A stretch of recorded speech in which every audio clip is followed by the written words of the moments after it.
Hi, welcome to Hope in the Light of Suicide. I'm Tammy White. I'm the founder and CEO of the Bobby White Foundation.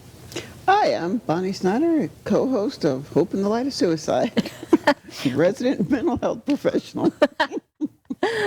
Yeah, we put you to work last night. Yeah, we did. Welcome, everybody. This is our second anniversary show. I know, it's hard to believe that we have been doing this for 2 years. 2 years. I mean, amazing. Time flies when you're having fun. Yeah, well, it even just goes to show when you're, in the midst of something really difficult, time has this weird continuum, and it's, I mean, where did the last 2 years go? When it took John 10 months to talk me into doing this show, over 2 years ago. So we're really excited about that. And we really want to thank John and Area 52 Media Group, and of course Rob, our tech guy, for standing behind us and helping us carry on for 2 years and hopefully for a bit longer. Absolutely. So, we're really appreciative of that. So last night we were at an event. We were at Our Lady Queen of Peace Church in Port Richey. We put on a suicide prevention program. I think it was fairly well attended, considering. And I think we got a lot of positive feedback, from it. I think for me, what struck me about the event, I was really moved by the audience discussion afterwards. Yes, that was awesome. And even the people that came up afterwards and said, hey, I have a question. I am dealing with this. I was talking to a couple who was sharing, their experience. And, I was like, okay, we're not professionally speaking here. Right. But, however, I can say I was really, I was moved by the conversation afterwards. Yeah, I was too. And I was really, really amazed with the courage of some of the people. When I was up there before we had the question and answers, I was, kind of scoping everybody. Nobody was bored. Nobody had those, oh God, look on their face. Everybody was like really intent on, hearing what was going on and stuff. And then, like you said, the discussion afterwards really, in a way, it kind of surprised me. But I was just so grateful that they were so engaged. Not a single person left until we were done. No, and then, like you said, they hung around. Some stayed, hung around after. I think for me, with, whenever you do an event like that, where it's a discussion, and then it's a Q&A. I think about other places that I've gone, and unlike a scripted Q&A kind of panel discussion, it's always like, okay, somebody can ask a question, and all right, so we just wrap this up because no one has a question. But what I find is there's always that one person, or everybody's like, all right, am I going to be the first one to ask the question? Am I going to be the first one to ask the question? And then the first one answers the question, and then the floodgates opened. The one woman who was sharing her story about her son, I was kind of struck by what she was saying, in terms of, I liked her viewpoint, some of her viewpoints. I liked that some people were very open about sharing their respective stories. I did like that. And, under the increased awareness and understanding that it's okay to talk about, these things that, suicide or,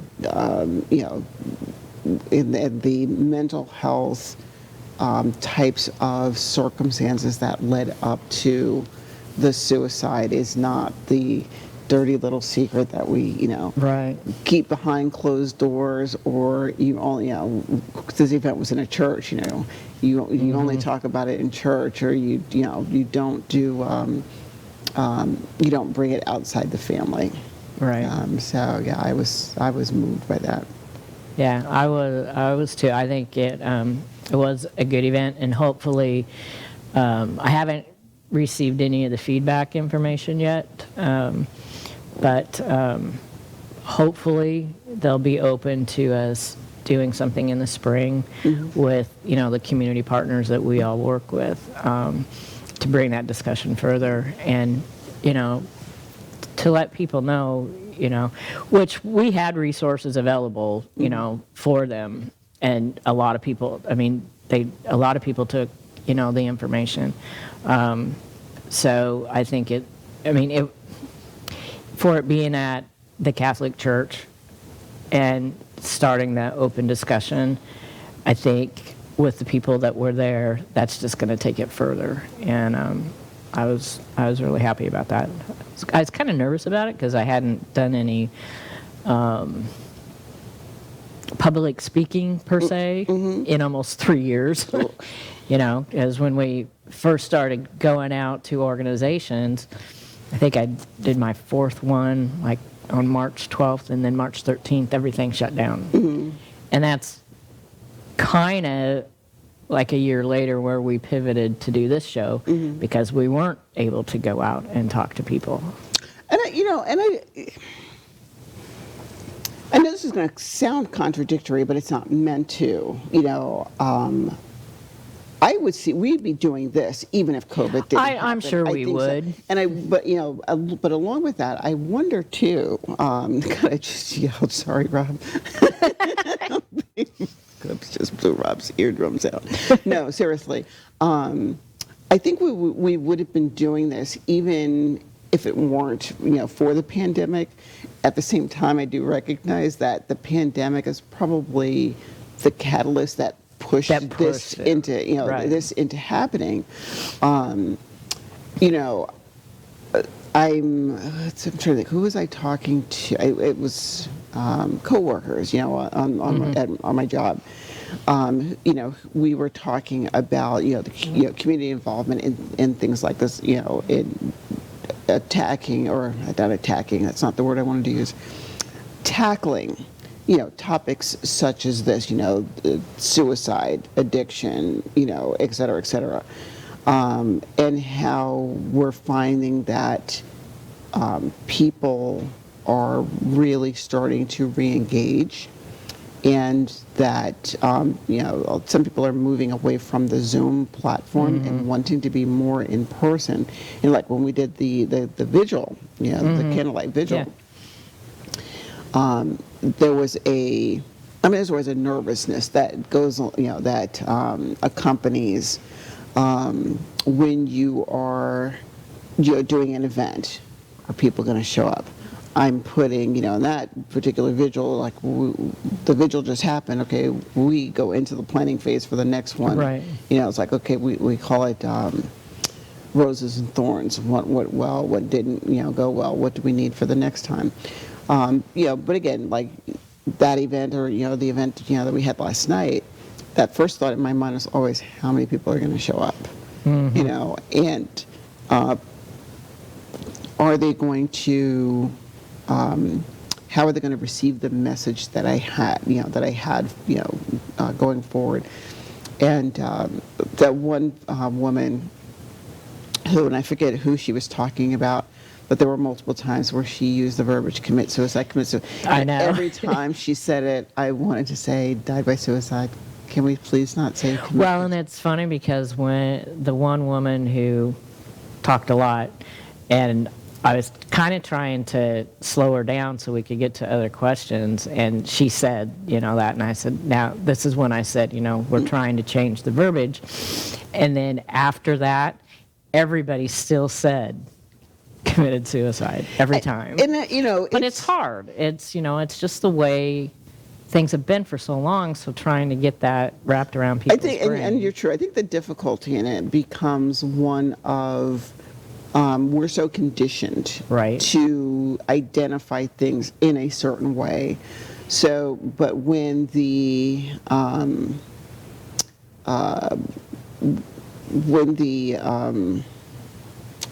change happens, or the tide shifts, so we're going from here, to here. That is difficult. I did at our Friday focus meeting, for instance, the featured community partner, and we talked about that the same thing that we were talking about last night in terms of changing language, and they don't see, a lot of people don't see what we do as a business per se, and not that it is a business, or it doesn't really apply to me. But I think, or I find with whether it's suicide or mental health, and I always ask this question, I always say, this is rhetorical. And I ask people that don't understand when I say, what you mean when you say this, but this is rhetorical. I want, how many of us in the room have been affected by somebody who has either died by suicide or suffered a mental health issue or in recovery, or, themselves? You go down the list, and it's like I said, this is rhetorical, but hands go up. Yeah. Me, and I was like, all right, I wasn't looking for you guys to respond. I mean, I'm glad that they did respond. Right. I wasn't looking for the response. Yet I'm affected. I've been affected in the minds of people. I'm not talking about me. I'm not referring to me personally. I've been affected, but still, there's that. Kind of push back, let me keep it at arm's length, because I really don't want to, I really don't want it, I don't want it in the forefront of my mind, where putting it in the forefront of your mind isn't, it's not like an in-your-face kind of thing, or it's not intended to be in your face. But, like I said, I've gone on, went down a rabbit hole on a tangent here,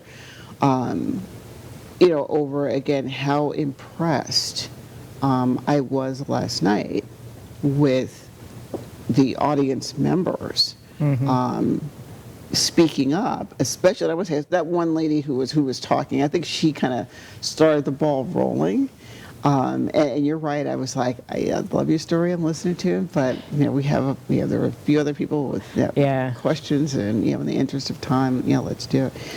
The other thing that, for me, that was a takeaway was when someone understandably brought up the need to address this in the school system. Yes. And I was like, oh, that's right up my alley. What is the majority? I was like... because let's think about it. Where am I at primarily? Right. In the school. Right, exactly. And, what I find about talking about these topics in schools, and I think about it on my team, the team that I work on, or listening to feedback or discussion from other my other team members, when they're talking about these topics, these difficult conversations. Some of them are like, oh, but what about the Parent Bill of Rights? Oh, what about the parent? Some people are really, really concerned about this parent bill, and I'm like, really? And I get it. I get it on one hand. On the other side of it, this is where I go back and I'm like, I can't believe the mindset of some people as that you want to restrict what your children may or may not be exposed to until it affects your child. And I mean, don't get me wrong, I'm a parent, obviously I'm a parent. I'm a grandparent. I still have, school-age children from elementary schools through, a senior and, a couple of seniors, in high school, and of course those that have graduated or in college. And, for me, granted, we have a different perspective on these topics. I would much rather have my child exposed to information that has the potential of having a positive impact on their life, or puts them in a position to where they have a positive impact on someone else's life, rather than, I don't want my child to learn about mental health, I don't want my child to learn about suicide. Well, and really, as an example, several years ago, when we had it was our first Art for Hope event. And when Bobby passed away, our great nieces were really, really young. Mm-hmm. And not age appropriate to try and explain this to him at that time. But I can't remember how many years it was after that, maybe 2 or 3 years after he died, 2018, 19, maybe 3 years. The oldest one, Haley, she knew we were having this event, and she did this door, the art piece. It was the first door that we auctioned off. But my nephew still hadn't told her exactly, how Bobby died. He was sick, blah, blah, blah. And so I told him, I says, you're going to have to explain this to her coming to this event. So I didn't really hear anything from him. And then he shows up at the event, and he said, Haley and Amy are on their way. And I said, Michael, have you told her? And he's like, Amy's telling her now. And I was like, are you kidding me? But they showed up at the event, and the first thing when Haley saw me, she just ran to me and gave me a ginormous hug. Not a couple months later, she was in school, and she heard a little girl talking like things were going to get bad, and Haley immediately knew, and she went to whoever in the school to get this little girl help. And I think Haley was 11 at the time. See, for me, and again, my approach to things, to topics and situations, are very much driven by my profession. Right. And, a minute ago, you'd made the comment about, age appropriateness. And this is, that is a topic that I have dealt with, numerous, people that, I've worked with, right. Over the years. How do you discuss, loss, especially, death, whether it be, suicide. Like, little kids understand. Car crash, it was ugly. The person, right. Is not here anymore. I was with a group of middle schoolers here recently, and we got on the subject of, grief and loss and whatnot. And there's targeted groups that I work with, and one of the students, I want to say she was 7th grader. Somehow the subject of death came up, and so we're working on things self-improvement, and talk about some things that affected you. And she goes on to say, it wasn't until recently, like elementary school age, the concept of people dying was foreign to her. It wasn't until, like, fast forward a couple of years that, I don't know, there was a grandmother or something, somebody very mm-hmm. close, when that person passed away, there was like this concept of, oh my gosh, people die. And, she's telling me the story. I was like, at some point it does become, we reconcile ourselves or develop an awareness as to the whys. And I'm looking at her, I'm thinking to myself, same thing. I was elementary age. My parents did not, talk about death and dying, even though, people, we had relatives around us that had passed away. But it was never a open discussion in our house as it relates to, death and dying. We had I call him a young man, but this man who was more like a brother, brother from another mother. But he was like an adopted brother into our family. He, was stabbed. He was murdered.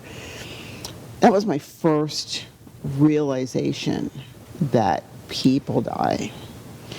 And I remember, having like this horror, feeling, through me, like, oh my gosh, like I never thought about people passing away before. And that was like my first taste of, mortality. Even, now mind you, we're going back to the, because we're going back to the 60s. Hey, that's right where I'm at. Same age. There was not a discussion. Like, it took a while, like I would look at my mom, my stomach, my stomach hurts. But it was the butterflies in my stomach. I couldn't sleep. I, at that age, didn't know how to verbalize to my mom, what I was feeling internally, like, oh my God, like, I'm scared. And I think eventually we ended up having the conversation. But now if I fast forward to now when again, like losing Pat, I'm thinking, how do I have the conversation with Devin, who was 9 at the time, that his dad's not here. Fortunately, I mean, Devin is, high functioning. I shouldn't say high functioning. He's very intelligent. So I could talk to him at, say, a little bit of a little advanced level than I would, and I hate to sound stereotypical, like a normal 9-year-old. So like, you don't see him as normal, you're his nana, you're biased. All right, there might be some biases going in there. I feel, from a professional standpoint, that certain conversations you can have with children even at young ages. The key is to ensure that it is age appropriate. You were talking with your nieces, having the conversation at a level that they understand. Right. And like you said, it may not be the age per se, because like my niece Haley, she is, and even at that time, above what a lot of 11-year-olds would and could understand and comprehend, it's the same way. So it's both. It's age and it's the child's development. Well, yeah, age and mental progress. I'm with you. I have my one granddaughter, and she'll probably shoot Nana if I get her age wrong. But when she's 7 or 8, she might even be 9 now. And let's say she's like 7 or 8. But even at 6, I would look at her sometimes. Are you sure you're only 6? Because some of the things that would come out of her mouth, I'm like, this is a 60-year-old, a 26-year-old trapped in this 6-year-old's body. But even at, again, here's a 6-year-old who has the mental functioning of a 6, I don't want to say 16 because, that's still kind of, some maturity going on. But, who has the processing as an adult, and again, I'm basing this on conversations, right. Like I would say something silly and she would look at me like, really, Nana? And I was like, all right, normal 6-year-olds. Normal 6-year-olds would find what I just said or did hilarious, Or, she'd climb up on my lap. So why are you sitting on my lap? Because I love you? And I'm like, okay, so how do you argue with that? I'm very quick. Right. She's very quick on her feet. But again, even with that level of understanding and functioning, I still would not talk to her like you and like I wouldn't have a similar conversation about that topic with her than I would with you. Right. Or another adult. But I am happy that we're starting to have these conversations. I'm equally happy that at least the schools that I'm involved with, I'm like, okay, I can come in and have these conversations. We can come in and address these issues. How does this play with the whole Parent Bill of Rights? And, some administrators are like, not that I'm throwing Parent Bill of Rights out the window, but it's like, we've got a situation that's out of control. It's Right. out of hand. And, I would say, okay, look, if you as a parent want your child to be opted out of this conversation, opt him out. Yeah, go. But again, I wonder why. What's the reason? Why are you keeping? I almost look at it as, why are you keeping your children in the dark? Mm-hmm. What is having information? Like I tell I don't want clients, participants in my groups all the time. My job, I'm going to give you information. Our job, we're going to give you information. Information What you is do with key. the information after that is strictly up to you. Exactly. No, and then the thing is you don't know what you don't know. Right. I think, we're here to learn every single day. If your day goes by and you don't learn something new, it can be something really tiny. I think it's wasted. We're here to learn, and we're here to learn from each other. Last night, they were so grateful that we were all there to share our stories. I had you there as a panelist and as your mental health part, and She voluntold me, folks. I was voluntold.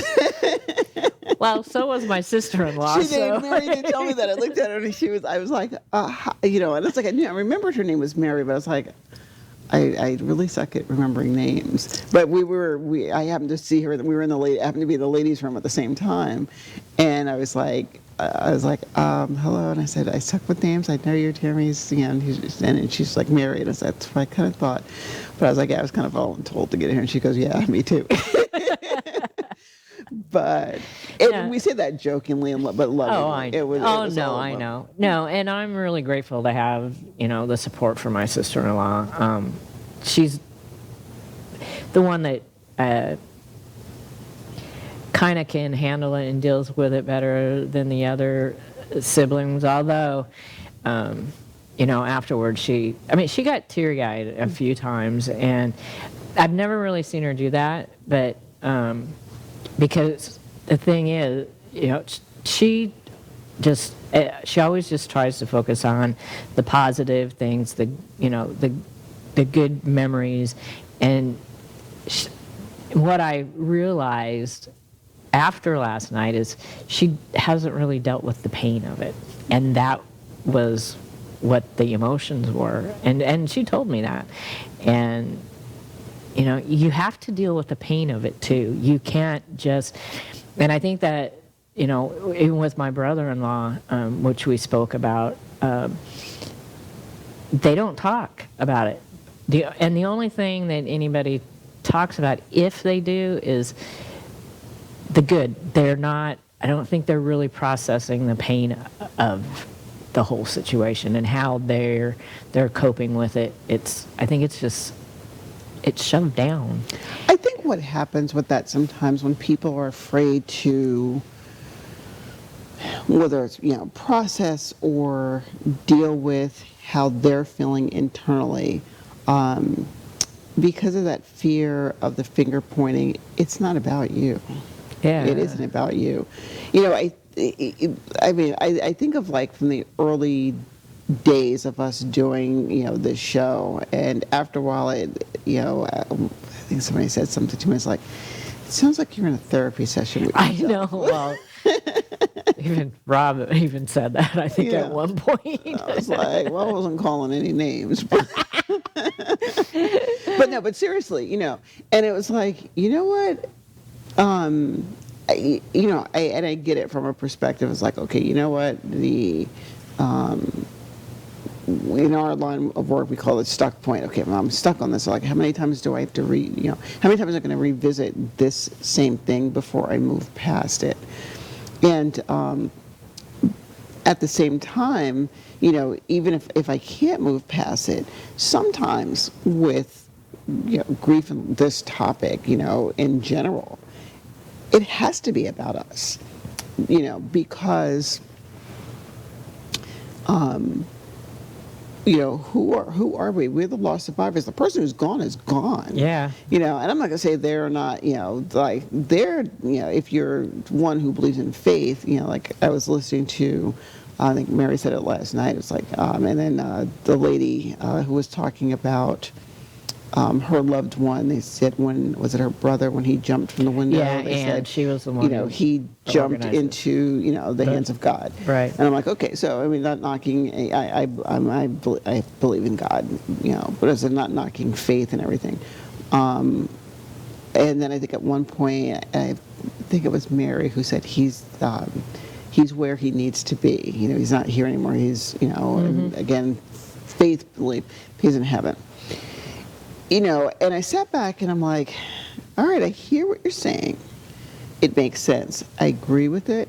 Somebody else may look at you and say, what the devil do you mean he's where he's supposed to be? No, where he's supposed to be is right here. Right. And it's like, It's an argument either way, but, it shouldn't be an argument, though. This is what I'm Right, saying. exactly. No, it shouldn't be. But, like, the experience that I had one time when Bobby came to me,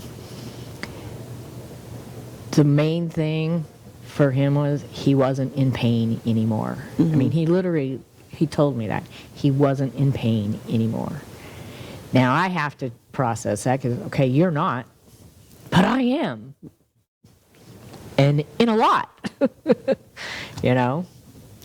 I think, for some of us, as I look at, people who have lost, individuals and where they are, I don't say myself included. I think oftentimes what happens is if we allow ourselves to process the grief, the pain of the loss, if we allow ourselves to process the pain of what it means to be here without that person, and then reconcile that pain, and then, all right, this doesn't hurt as much anymore. It does, or in some people it doesn't hurt at all anymore. right, it depends on the person. That is true. I feel what happens is if I'm able to reconcile myself with the pain, and the pain goes to a level where it's either insignificant or it doesn't hurt anymore, then the problem becomes, that person who's gone didn't matter to me in the first place. This person who's gone isn't as significant. For some people, that is what it is. Right. Or the other aspect of it is, I'm used to this pain. I'm used to this feeling. I'm used to whatever it is. If I deal with it and let it go, what am I going to replace it with? And I think sometimes what happens is either A, we don't know what we're going to replace it with, or we don't want to replace it with something. It's almost like, I look at it as from a level of comfort. I think about that one pair of shoes or the one pair of pants that, when you put them on, it. they familiar. fit you like a glove. And, if I use, for me, I'm going to use shoes because I'm a shoe fanatic. I have this pair of beach sandals that I bought. Love these things. They're like this. Really comfortable, perfect for the beach. I took them out of the closet one day. I was in Florida. It gets hot. And I went to put the sandal on, and it just broke. It's kind of like they're flip-flops. But I'm designer flip-flops, and they fell apart. And I'm like, what's going on here? Why did these sandals are not supposed to fall apart? Right. They're Milani's. They're what are you doing to me, dude? They come in. They have a little case that you go to the beach, knock the sand off of them, put them in this little zip case, and throw it in your beach bag. Why is that pair of shoes still sitting in my closet? Why is that little zip case with these flip-flops That you can't even wear. that I can't even wear are still in my closet? And argue with people, say, Bonni, seriously? Are they fixable? I don't know. Probably not. I don't know. Probably not. Why do I still have these sandals? You know, because they're mine. I bought them. Right. You know, to throw them away would be like, oh my gosh, I'm throwing away a pair of shoes. That's sacrilege. You know? I mean, yeah, just you're like, no. Giving away a pair of shoes. You know, these shoes don't fit me anymore. You know, shoes that, hey, I bought these shoes. I didn't wear, you know, I've never worn them except for in the store. And I bought them 10 years ago. All right? Why don't you thin out your closet and, you know, donate this stuff to someone who might be able to use it? And it's like, what am I going to replace it with? And it's almost like this thing never mattered to me in the first place. That's a waste, you know, or whatever, you know, feeling that you attach to the whatever, you know, what you're, you know, the issue that you're dealing with. I have this pain. It's mine. I'm not going to give it up, because if I do, what's going in its place?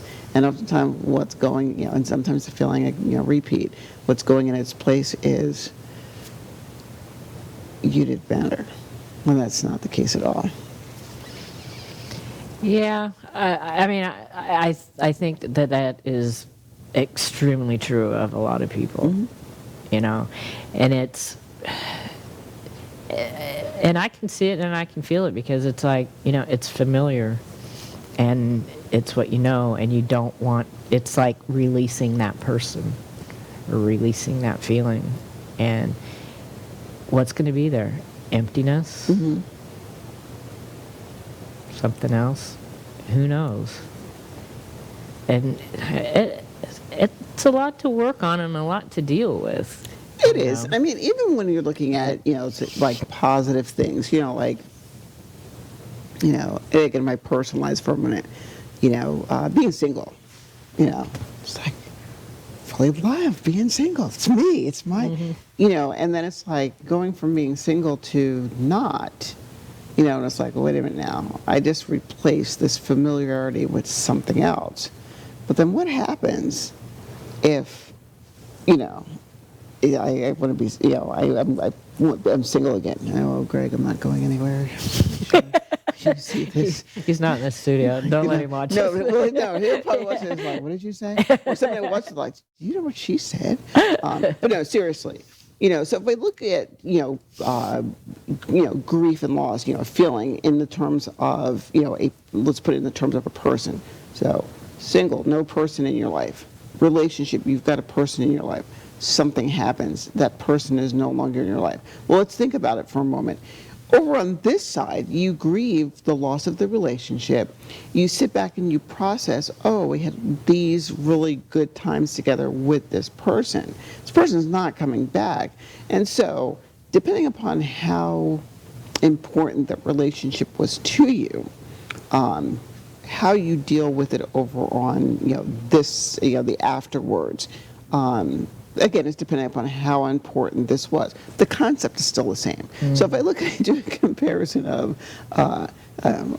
my ex-husband, I was like, oh, that was an easy breakup. Poof, gone. All right.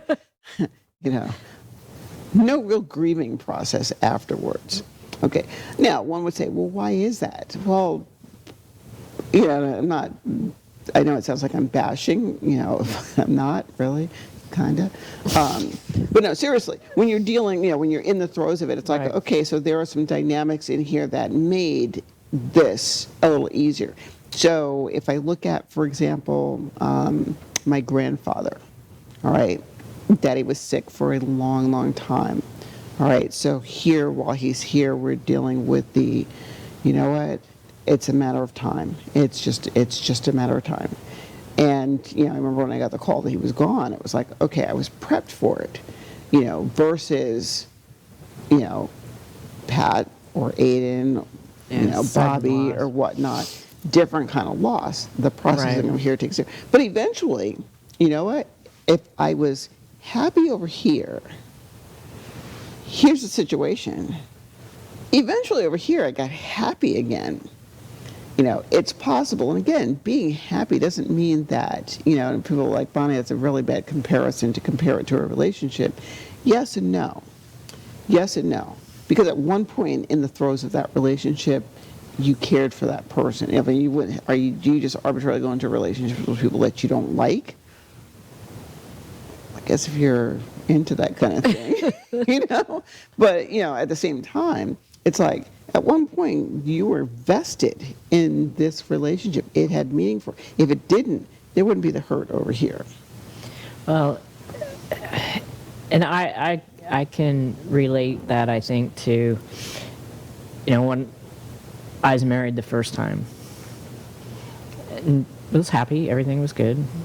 Tragically, he was killed. I met Bobby. I was happy. I still grieved the loss of my first husband after a while, a little bit more privately, because I was in this other relationship also. Although they were friends, they knew each other, and I still, think about and kind of reflect on every year our anniversary. Tomorrow's going to be 35 or 36 years since he was killed. It's the anniversary date. Those things don't go away. You're talking Michael. Michael's. Okay. Yeah.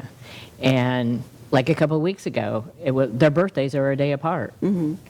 And so one day is Michael, and the next day is Bobby's. And actually, since Bobby's been gone, it's even made Michael's birthday harder. Mm-hmm. And especially because they're just a day apart. But, this was a relationship that was, I met Michael when I was 20. Mm-hmm. It was over 40 years ago. And he's been gone for 35 or 36 years. But I still mourn that. It's not nearly as painful as Bobby's at all. But it's still that loss. Now, is the lack of pain because of the nature of the deaths? Yeah. Okay. I truly believe that it is. When I took Michael to work that day, and I never saw him again. That was it. I was young. I was 26 years old. We had been together for 6 years. Mm-hmm. And it was difficult. I mean, I had hard times, especially because during the couple years after that, because of the circumstances of his death, I had to deal with lawyers, and they just take you through the ringer. I mean, just everything. And it's something that I had never, ever experienced. Really, nobody in our family had experienced such a tragic death in a long time. When we were little, we did have a cousin who died tragically at a very young age, but our family never experienced anything like that. Plus, then too, down the road, I had the support of Bobby. Bobby was dealing with it too at the same time, because he actually saw Michael get killed. Mm-hmm. But like I said last night, the difference is, and it sounds kind of weird because I was even thinking about it this morning. I know how Michael died, but I do know how Bobby died. But I also know who killed Michael. I know the circumstances of it. I'll never know why Bobby took his life. Well, and especially after 30 years. And that does put things into a really, I don't want to say interesting, is not the word I want to use, but there is a dynamic there. Michael's death was not within his control. Right. And I know this is going to sound, cynical or crappy. He didn't cause it. He was not, he was not. It's not like he was doing anything reckless or unsafe. He was the victim of somebody's carelessness. Right. Where, Bobby's death, like Pat, like Aiden, those were, one would say arguably within their control. However, what I say to that is, but was it? Because if I think back and I look at and I never met Bobby, you know, I don't know him, you know, when I look at, like, you know, Patrick and Aiden, you know, what was going on in their brains when those losses happen. I'm in not physical pain. Well, Bobby was probably, I don't know whether it was physical pain. Bobby or not. was he was in physical pain. You know, he had MS for 25 years. Alcohol became a problem because he was self-medicating, and it was the same thing with my dad. When Bobby died, his blood alcohol content was 0.385. He wasn't in his right mind. Right. If he would have been in his right mind, I don't think this would have happened. It was that point in time. Like we've said many times, suicide is complicated, and it's not typically one thing. The universe was aligned. Yeah, and it was everything aligned at the same time, and it's hard to accept, but it was probably inevitable. Right. Well, I mean, you know, if you think about it, Carl said it really. I mean, he put it into some my voice. I love my voice of reason. When we asked Carl, you know, 2 years back, do you think do you think there's something you could have done to prevent, you know, Aiden's loss? And, you know, to that point, you know, his was maybe for, you know, who's to say we'd have prevented it for a week, you know, a day, a month, a year, would it have still been inevitable? You know, and I think about, you know, our dear friend Carl, you know, Sid, from what I understood, there were multiple attempts there until he actually, until he, you know, I should say finally, until he eventually completed. You know, again, you know, in my work, I hear, you know, people who were in the struggle multiple times. You know, I've attempted. How many times have you attempted? More than once. You know, I just don't want to get to a place where I complete. Who was it? Somebody in the audience last night, if I remember them saying, I don't know, or maybe it was you. No, I think it was you when you were talking about, you know, I don't know if I could ever do that because I'd probably screw it up me. Anyway. Oh, yeah. I'd be like, I'd screw it up anyway. And, you know, so it's like, all right, so some of us have, you know, unique coping skills, you know, that would prevent us like, well, I'm not going to try because it'd be my luck, you know. I would, you know, I'd still be here, but I'd be walking, you know, around with half of my face. And be like, all right, so I'm not going to deal with half a face. You know. I don't like pain, so I have a very low pain tolerance, so. I have a relatively high pain tolerance. I think for me, you know, and it feels like, how do you joke about a subject like this? And I was like, it's not that it's a subject to be joked about. You can approach it in a lighter manner. Yeah. You know, like I said, all right, if I were to slip my wrist, I'm thinking I'm going to bleed out all over the place. It's going to be such a mess. And I could see my children saying, really, Mom? You fuss at us about our rooms being a mess and all this other stuff, and you leave this mess for somebody else. You know, and I'm thinking about this like that is so, you know, it might be for some people wrong on so many levels to think like that, but at the same time, I know for me it worked. It's like, oh, and see me, I couldn't do that. I pass out at the sight of blood. I can handle my animals. I can do. Bobby, he made the comment several times. He goes, because I had to help him take some stitches out one time, and after every stitch I had to go lay down because I was going to pass out. And he's like, how come you can do everything with your animals when they're hurt, but when it comes to me, you know? I'm like, I don't know. I've always been that way. I just exactly. I just couldn't do it. Well, and again, I look at it. You know, I hate putting things in terms of I don't care, because people are like, oh, why are you saying it like that? You know, I'm less concerned about whatever mechanism a person has in place that prevents them from, you know, thinking, you know, or gravitating towards this is the one and only way that I can deal with, the pain that I'm feeling, whether it's physical or emotional pain, and my only way out is to end my life. That means I thought I turned that off. Oh, did you? That's why. I don't know if y'all can hear this. So the funny things that happen to us when we're on set. But and I'm sitting there looking, and my phone was ringing. I was like, oh, it's my daughter. It's like, call me ASAP. I'm filming. But no, seriously, back, to, the discussion at hand.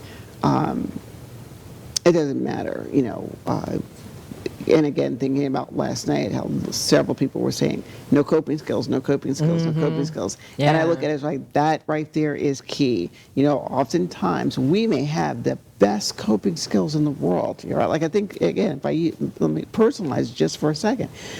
In all of my training, what do I train people on? Okay, let's develop coping skills. So do I know how to develop coping skills? Yes. Do I know different types of coping skills? Yes. Do I have in my own personal toolbox coping skills? Absolutely. I think what people fail to understand sometimes is sometimes when we're in that much pain, that much anguish, that toolbox is left in the garage, and you don't think about picking it up and saying, all right, what can I use from my bag of tricks to get me over this hump or get me through what I'm feeling right now? So I think it's equally important to not only have a healthy tool bag full of coping skills, but to have a backup tool bag when that one is left, when you don't have access to that one. Well, you need a support system around you of really good people that understand. I find that a lot of, and I'm not saying everyone, but a lot of people who do take their lives, they feel like they're a burden to their loved ones. I think it depends. I think that's true. And they don't want to be a burden. Right. And I would look at you, Tammy. Even though they're not a burden. Right. I would look at you and say, though, with that is true in some circumstances. Right. It's not true in all. No. And not that I'm doing a comparison, but at the same time, say, Bobby with an illness, or, there are other people who, are struggling with, and I'll just stick with illnesses for a moment, and especially an illness that might require the physical assistance of somebody else. I don't want this person to be, I don't want to be a burden on this person. I don't want this person to see me suffer. I don't want to have to go through this. So therefore, you know what? I'm going to relinquish myself as a burden. In the cases of people who are, let's just say the young lady who took her life from being bullied. I don't think there was any thought in her mind about being a burden to somebody, that's to someone totally else. different. This was like, oh my gosh, I'm tormented. I totally agree. Yeah, I've been made to feel, or and it's like, and I tell people, people don't make you feel a certain way. I feel so unworthy, and therefore, since I'm so worthy and nobody really likes me, there's no use in me being here. So I end my life. Or I'm so depressed, I'm in so much pain because of depression or whatever else. You know what? I'm checking out. So it looks like we are not going to get to our book.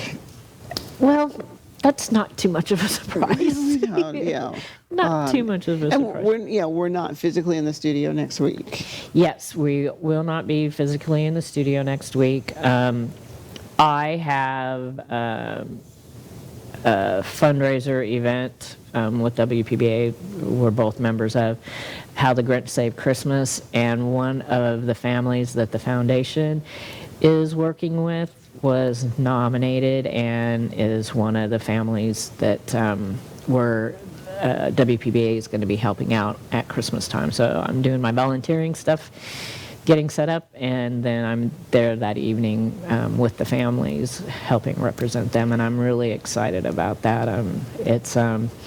It's really still raw for them. the mom, Joan, super nice lady. It was her daughter, Brittany. Brittany was 34.